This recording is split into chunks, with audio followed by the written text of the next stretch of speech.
Welcome to Smash Writing. I'm Paul, this is Justin, and today we are back with another original versus remake. This is the first time I've recorded in 3 weeks that I've actually used my name on camera. Didn't do it in Winnie the Pooh, didn't do it in Cocaine Bear. But now we're back. Back to the rules. Yeah, oh yeah. Can't just jump into the movie review. No. But today we are doing an original versus remake. Versus remake? Versus it's a triple remake. threat. Not that it made it any easier. Yeah, that's what you think. I think two of these are fantastic. I'm depressed. Because now you said two. Two of them were great. Okay, this is... Doing Piranha. So let's talk about the 1978, which is the original. The OG. The OG. We kickstart the movie with some hitchhikers on their way, the backpackers kind of deal. Mm-hmm. They make their way onto an abandoned test site and they decide to skinny dip in a pole. I mean, what else can you do? I would. Yeah. I'm lying. I don't know how to swim. Really? No idea. I sink every time I try to swim. Can you do the doggy paddle? Nope. No, I to the bottom of the pool, Paul. I go to the bottom of the pool. Oh, go on. Rock. Go on. Which, by doing so, they wake the piranha. And the scientist, after they've died, the scientist comes out to investigate and get to the opening credits scroll. And we jump to Maggie, who's gaming away. She's a ball of frenetic energy going on. She's being sent to look for them, and that she's really good at finding people, but she doesn't have a lot of attention span going on either. But we jump up to a guy named Jake bringing up Paul some essential supplies. So that would be me at a cabin. Booze, Right. gin, whiskey, tequila. The important stuff you need in life. It's not a shack, it's a cabin. That's all I... But you see Maggie driving her Jeep up there, and she ends up at Paul's house, and she's like, "Oh, I'm trying to find these hitchhikers kind of people." And his first response is, "Did my ex-wife send Did my you?" ex-wife send you? This is... Man, who are you hiding from here, Paul? This is what we were going to... That's going to be you. That's literally going to be you in 10 years. No, I don't think it would be You're going to be divorced. hiding in a shack in the woods. No. But still, I don't understand. And we could rename your daughter Susie. It No. starts with an S. No, we're not. First off, that scene right there just annoying. Like, what? When somebody's talking about missing persons, like I investigate missing persons. Paul's first instinct is Paul is drunk. Is to go, "Did my ex-wife send you?" Like, Well, where do you get that line from? The fact he's drunk. You see him stumbling around when he's taking her to the military test site. Go on. He's drunk, and I think he even makes a mention later on that he doesn't have social skills. Click. Somehow he had a wife and a daughter. That's you better take notes. That's going to be you in 10 years, buddy. No, it's not. Go on. But anyway, we jump to she forces him to take her up to the military site. She finds a necklace belonged to the woman hitchhiker, and they start investigating more of the area. They're going to drain the pole, and just as they're pulling the lever to do that, the scientist tries to stop them. Oh, stop them is an understatement. He tries to kill them, and that what puzzled me. Like, in my notes, I got like, it doesn't make sense. Like, the scientist, doctor, whatever, doesn't come out and go, "No, stop." He's like, Well, because they've already pulled the lever, the warning bells are going. Why are you trying to kill them? No. The one in 95 tries to kill them. This one's just trying to attack them. Either way, like, you could have just said, Anyway, "Stop." moving on. He gets knocked out by Maggie whenever he's attacking Paul. But by doing that, they've drained the piranha into the river. Yeah. And they're just attacking everything down the way. It sounds like when the piranha's taxing, I believe it was this one where they sound like a beat up vehicle. Yeah, it makes some weird sounds. Go on. But this guy wakes up momentarily, just enough to try to drive that Jeep away, but he's concussed He can't see straight and ends up flipping the Jeep.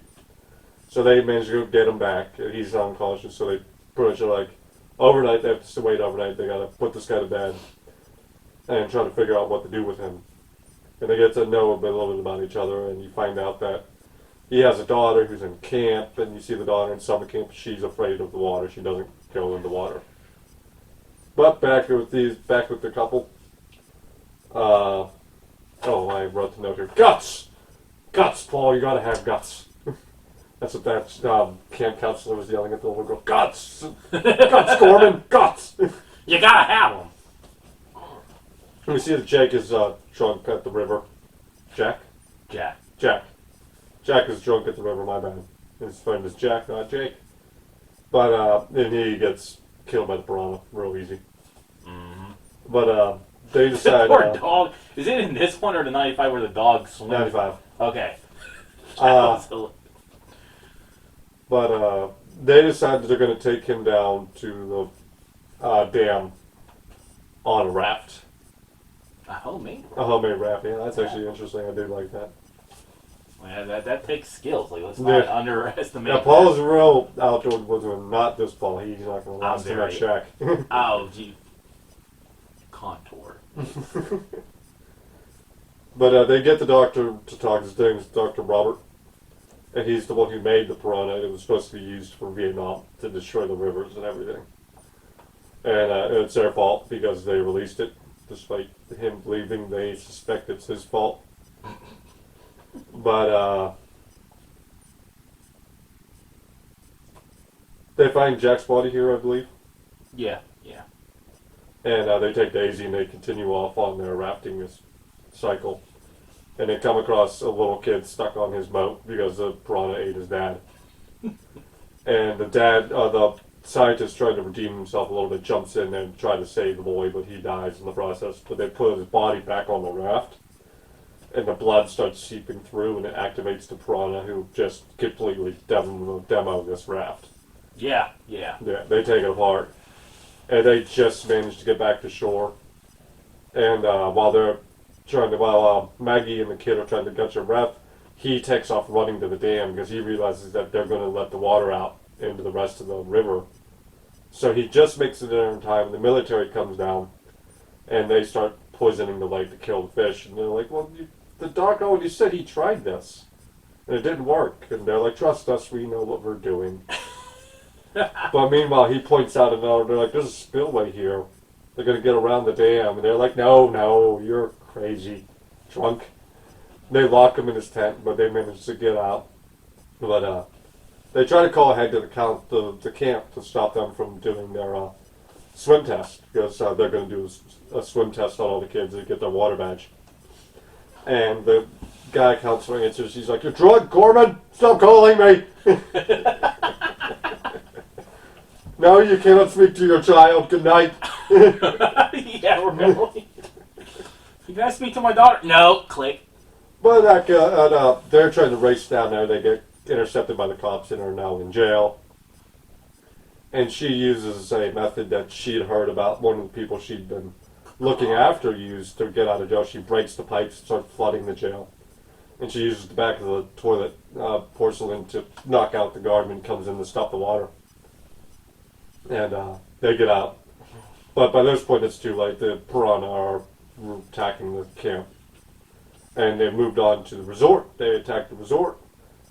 And they use pollution from the smelting factory, which they set up prior to that. That was his old job before he got laid off. He was laid off for the smelting was killing all the fish. And they use that plant to kill the piranha. While we end on the one lady scientist like, you can trust us, we know what we've been doing. Meanwhile, they've not known anything, and the piranha very well could be on the way to the ocean. And they leave you on that thought. The end. Guts, Paul. Your guts. You need guts to watch this film. Oh, this was great. What? This was fantastic. I don't know what you're talking about. Dude, the dialogue alone was just... You watched 95 and dare tell me about dialogue. I had to watch 95. It's part of the episode. Yeah, but like we're comparing the three of them here, and you're gonna rant. guts, Corbin. You didn't have guts. I don't know, like... Well, I like, first of all, let's start with the counselors. The three counselors. There's blonde, the brunette, and the guy.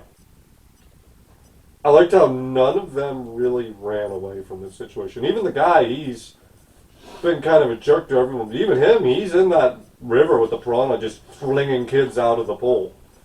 Like, you normally wouldn't see that in a horror movie. One of them would be bailing on somebody. Right, right. Yeah, that was a nice touch. And it showed, like, when you're looking over all the bodies of the kids and injured kids, and you see him actually, like, I should have listened. I made a terrible mistake. Right. You don't get that in horror movies. I really like that touch. You didn't like character Paul because you see your next time. Oh, here we go. But Paul was really, I thought Bradford did a really good job explaining that this guy's kind of a social mental wreck. He's lost his job, his marriage is over, he's only seeing his kid during the summertime, and he's isolated himself to a cabin. As Maggie calls it, a shack. But it's a cabin! It is a cabin! I liked Maggie, the frenetic energy that came off of Maggie. She's really good at her job, and she'd be better if she focused for 2 minutes. But at the same time, she's still very good at her job. It shows that, like, for a 70s movie, how many blonde girls were there in the 70s that were just there to be screwed? Yeah, yeah. Maggie is getting stuff done in this movie. She was able to track the kids to that section of woods and all the way to the test site. Then she was able to knock out the scientists, get them out of prison. I feel like this Maggie is a more productive. No, Maggie. she's more capable, Maggie. Yeah. The Paul character, like, first off, let's go with the daughter, Susie. She's even more of a development character compared to 95. Yeah. I just feel like some of the dialogue between Paul and Maggie was brutal at times. Like, I really do. Yeah, but at the same time, they kind of write it in a way where it's fine because they can point out, like, this guy doesn't know how to handle human beings. Yeah.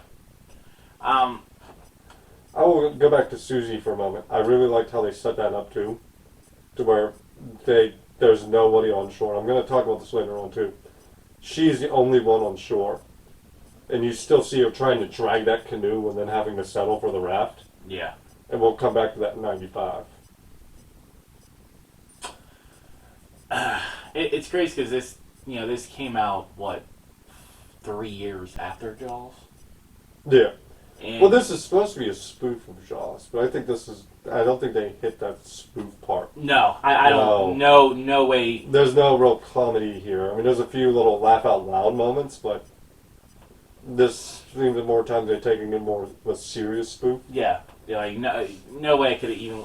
This is no doubt a horror movie that's on its own. I would not say it's a spoof of Jaws. I just know, it came out after Jaws, and you think about like how great whites are now portrayed because of Jaws. You're like, you hate them. You're like, oh, they're beasts, and piranhas are the same way now because of this movie. So they didn't mock Jaws in any way. I just think the quality wasn't there. Like No, they didn't have the budget or anything. The effects on the piranha really show. Like there's no real clean look at the piranhas. And this seems to be a trend with these three movies.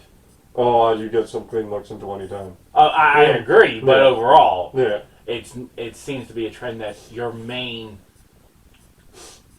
villain here, if you want to call it that, you hardly see them. Like they looks like they took some documentary footage of like something from the 60s and pasted it into the movie. And then you had that weird old 70s car sound for every time they showed up. Yeah. Overall, I liked the foreshadowing aspect when it came down to his smelting job, because he does talk about the fact that smelting job is killing the fish. Yeah. And then it came back at the end that they had to use that to try to kill the piranha. Which then I would assume they killed everything else in the lake. Probably, but you got to kill this piranha. Which they didn't succeed. No, it might not have worked. But they didn't say yes or no. They just left you with that idea. But I liked how they ended it too with the scientist, especially her, because you already know not to trust words she's saying. Yeah. And she like looks you right down the barrel of the eye with that like little side smirk, like, you can trust us. No, we can't. No, we can't. Overall grade for this I one. actually didn't write down the grade for this one. I'm going with a B plus. Highly entertaining movie. No, I'm gonna. Let's make it a B. The regular flat B.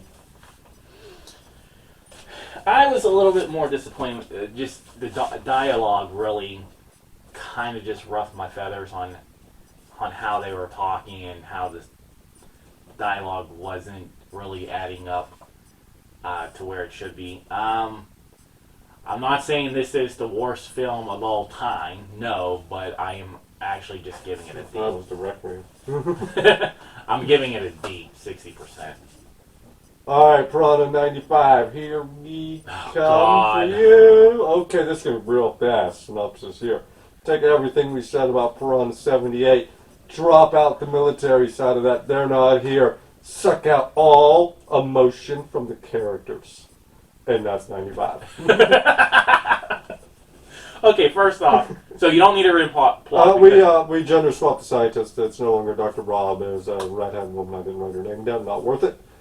And, she was crazy. They focus more on the corruption angle between the guy who runs the resort and the cops. That's it. And that's the difference between... and honestly, for the most part... The dialogue is worse. The emotion is worse. I hate Maggie more than ever before. Yeah, because she has no emotion. Maggie in 78 is a live wire of energy. You can feel it. Like, neither one of them show you how they get Paul to go with you, but you can believe that the 78 one just like kind of grabs him and is like, let's go! But like this one is just, you're gonna take me.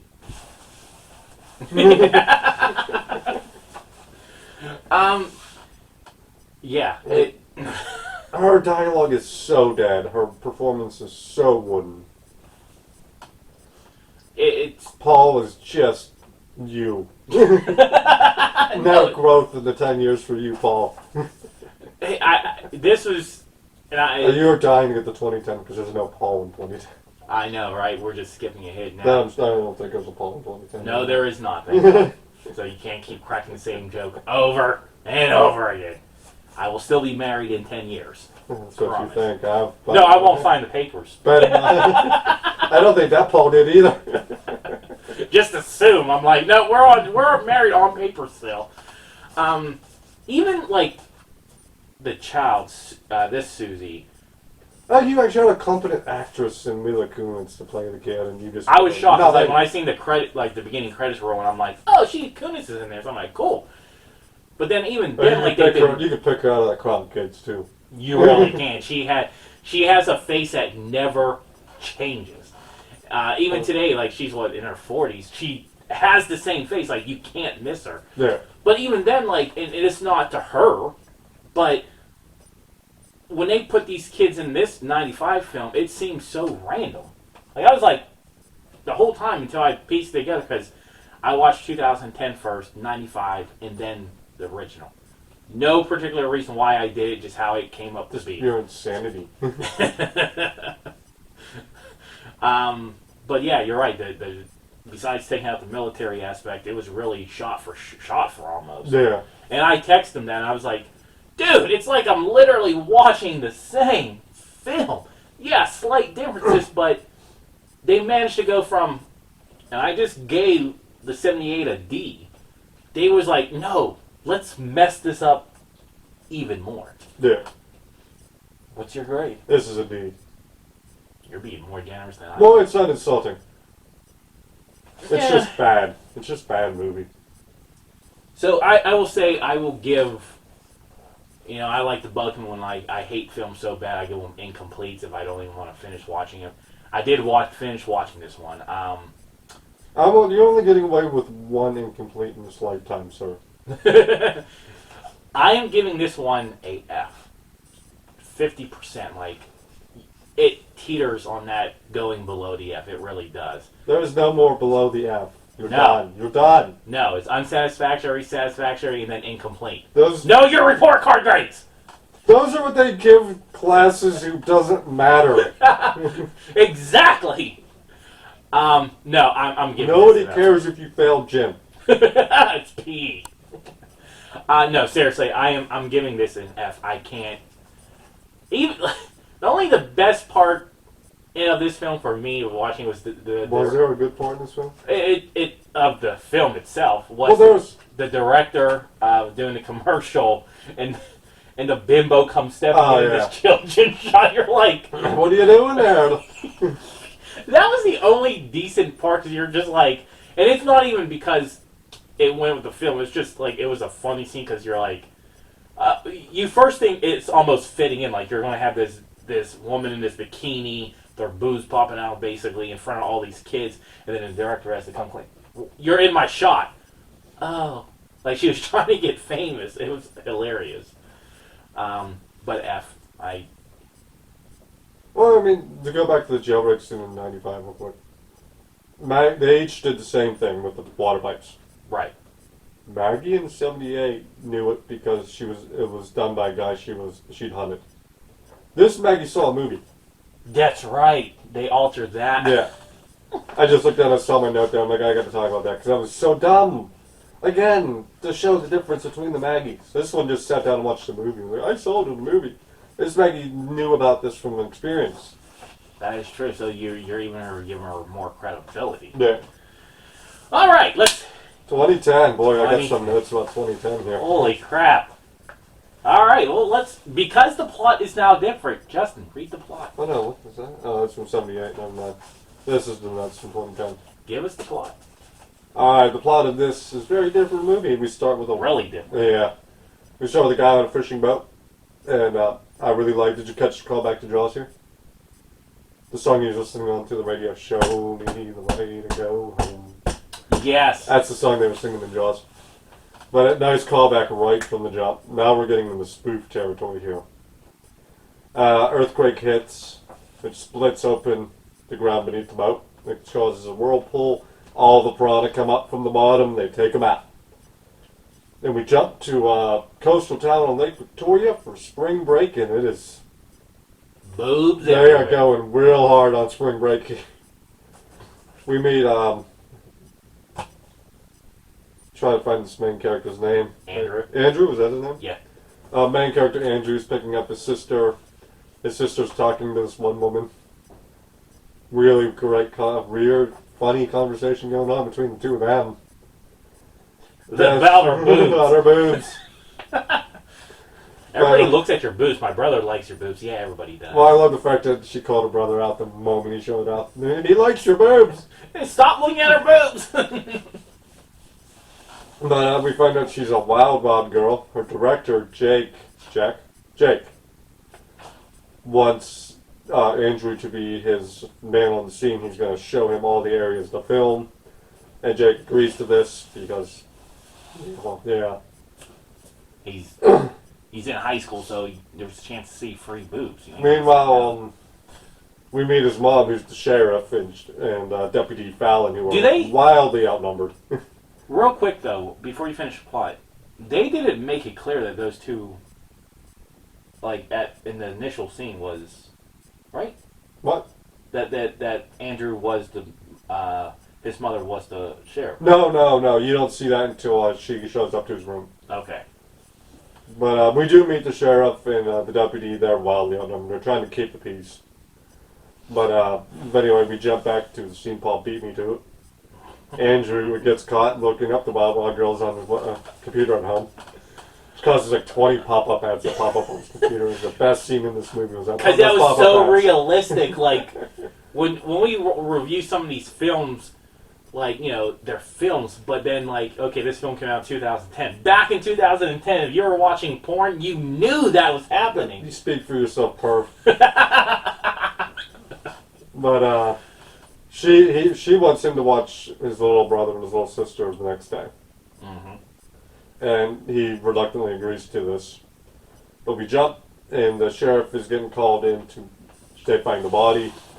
They go to investigate a little bit, and she finds out the seismologists are going to come here tomorrow, and she needs to take them out onto the boat. She really doesn't want to, but she doesn't have much of a choice. And the deputy finally even tells her, like, you cannot close this beach. You'd have better luck trying to drain this beach than close this beach. Because she thinks about closing the beach because of the body they just dragged up. So, spring break, full gear opening the next day. We meet up with the seismologists and they go out to go look at the site. Where This the played by earthquake Adam happened. Scott. Adam Scott. Yeah. But you shouldn't tell me to write his name on the board. But while that's going on, Andrew is paying off his brother and sister. Stay home, don't answer the phone, don't go outside, while he goes to go work this job. So I'm going to call those scenes from now on the SS Love Boat. Because his crush gets invited on this boat too. Yeah. And she's like shaming him for going on the boat. Yeah, but then she ends up like enjoying. Yeah, she enjoys her time on the SS Love Boat. But we join back with the seismologists. They go dive under. What happened was the earthquake opened up a crevice to an underground lake. And when they dip down into that underground lake, they are immediately attacked by the piranha. But they manage to take one, and they take it to like animal control.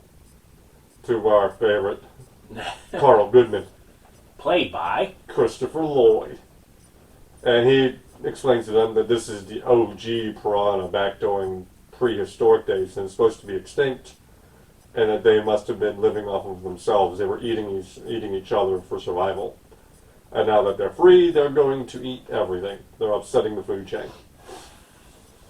So they go to try to clear the beach of all these hundreds of spring breakers. They don't care at all. They're firing guns in the air trying to get their attention, and they don't care.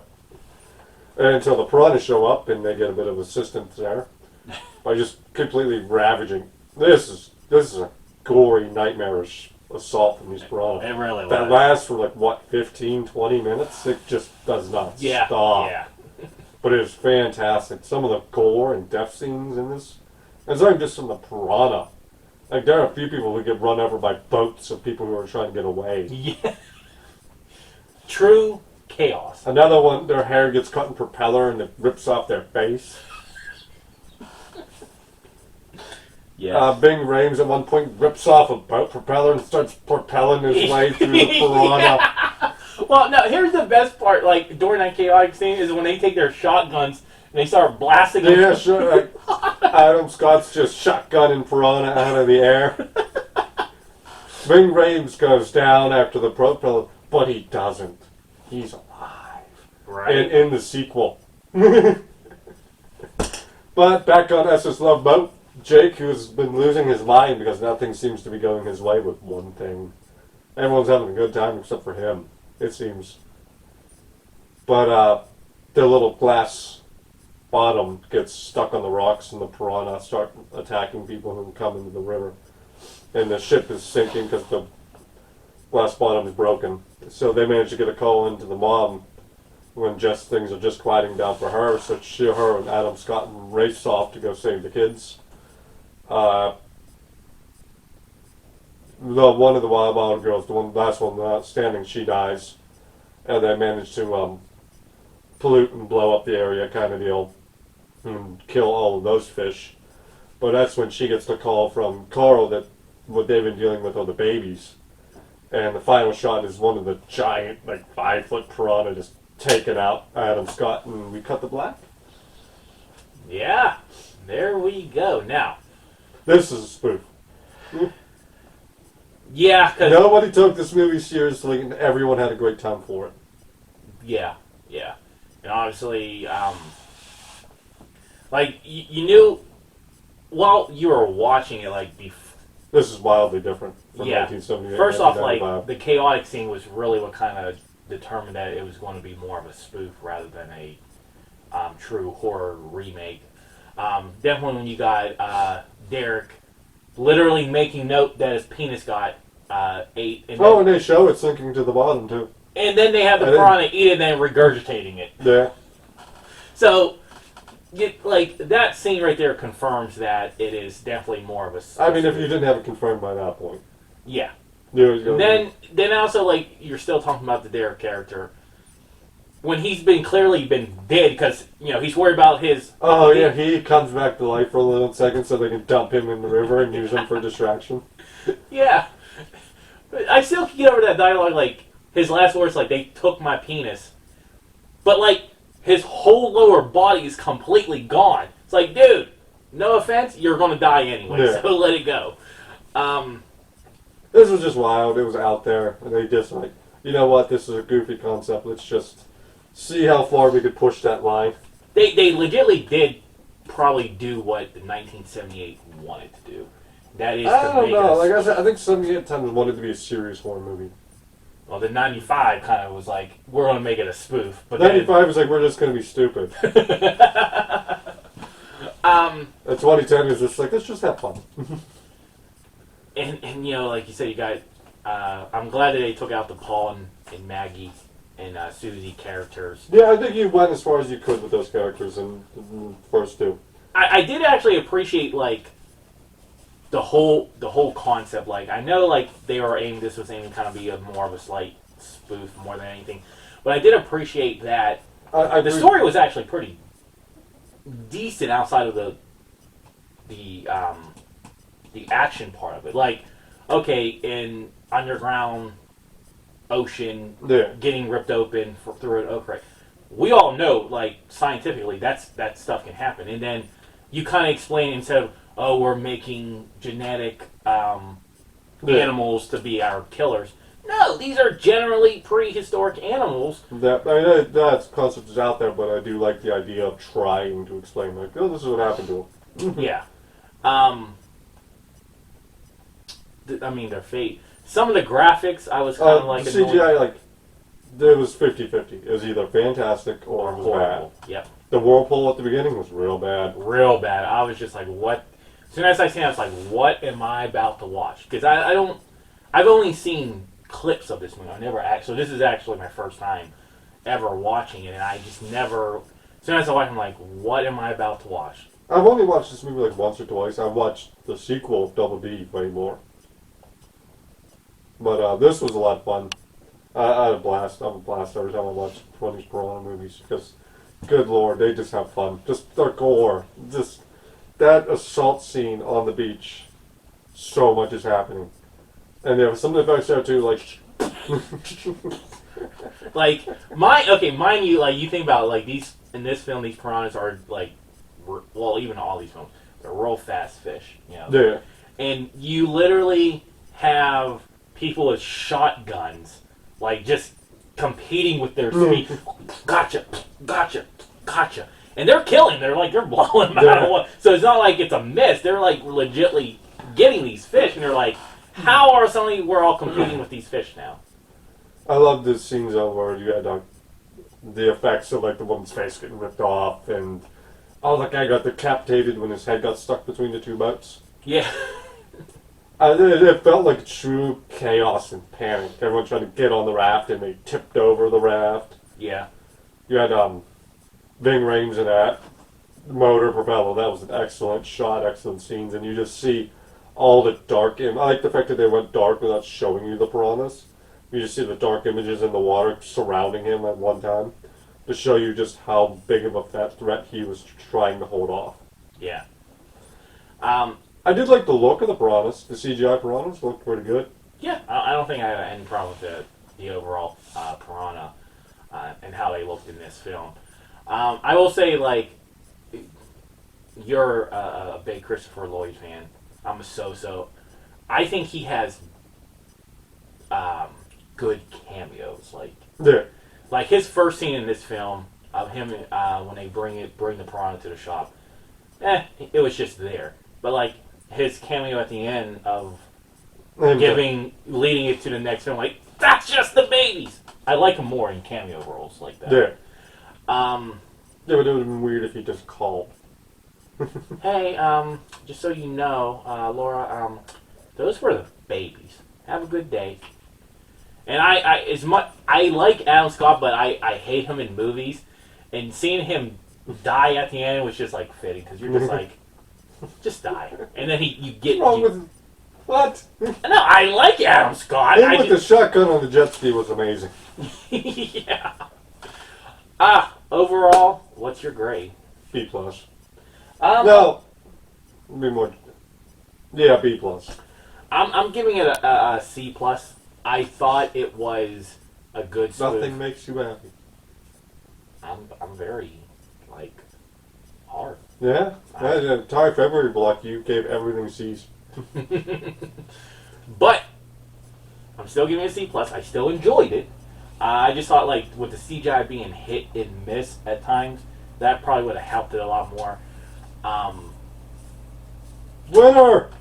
Winner. 2010. 2010. Piranha. We're going clean sweep here. Let's sweep this time. Somehow. I like the fact that, as much as I like the 78 Piranha, I like the effects better. No, it's not their fault. 78 to 2010, that's a pretty big leap in effects. But it does look better in 2010. I love all the gore. I love the chaotic scene on the beach. I thought the actors were really great here too. I like the fact that this was just a fun movie. They're like, you know what? Let's just go spring break, killer fish. We'll go from there. What could go wrong? But that's our winner. Until next time. Bye.